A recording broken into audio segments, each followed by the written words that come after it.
There was nothing cute about the first time Kerry Fuller met Jessie Strong. He broke her glasses, she bloodied his nose, and they both ended up in a tangle of yarn on the floor in the loft space of Strong Knits, being scolded by Mama Joy. What she wouldn't give to be scolded by the older woman just one more time, Kerry thought as she adjusted her dark frame glasses and purposefully pushed aside the almost long-forgotten childhood memory. She glanced over at the front window of Strong Knits, the Harlem yarn shop that had been so much a part of her life growing up. Any other day, Kerry would have loved walking through the doors of Strong Knits. It had been that way since she had first stepped foot in the little knitting shop where she worked part-time for the better part of the last 10 years, and pretty much just hung out for most of her childhood years before that, making it her unlikely sanctuary. A place of calm in the midst of the chaos that was the concrete jungle of Upper Manhattan. But this day was anything but normal. Despite the summer sun, warm and glinting off the freshly cleaned windows, showcasing the vintage baskets overflowing with color from the brand new yarns that Mama Joy had gotten in barely 2 weeks before, Kerry still felt a chill run through her body that sent goose pimples rippling across her bare forearms. Even the cute little display to the right of the baskets with fake ice cream cones made of balls of finely spun cotton in creamy sherbet colors couldn't bring a smile to her lips, when they'd brought her nothing but delight just a little over a week before. But smiling now, and the memory of Mama Joy and those cones, caused Kerry's heart to ache way too much. When she and Mama Joy had put the display together, it was with much happiness and no idea of the sorrow to come.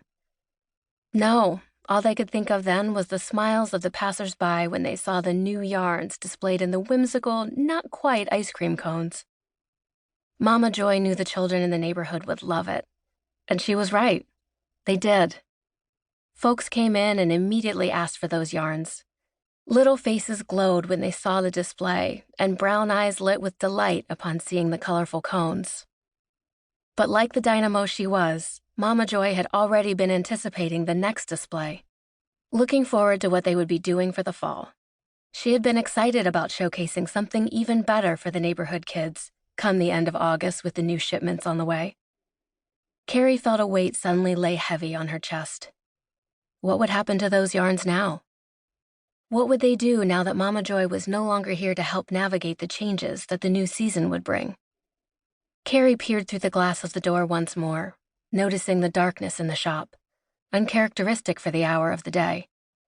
If this had been a normal day, the lights would already be on in the back of the shop, and right around this time, Mama Joy would be stepping forward to unlock the door and wave her in.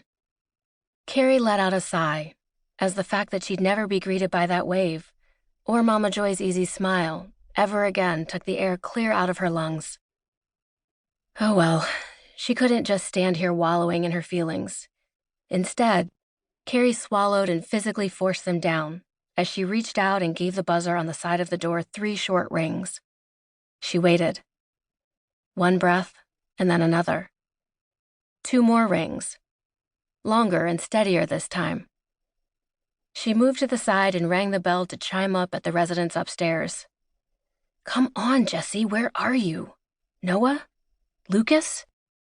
She knew Damien would probably not be there, but she thought that maybe Noah and Lucas would have stayed over since they were all supposed to meet up here later anyway. Disappointment blanketed her shoulders for a moment at the silent response to her ring. Why weren't the brothers together? Especially at a time like this. Sure, Lucas could have stayed over at the firehouse where he was stationed and lived most of the time, and maybe Noah went back to the place he was subletting with the other tour dancers.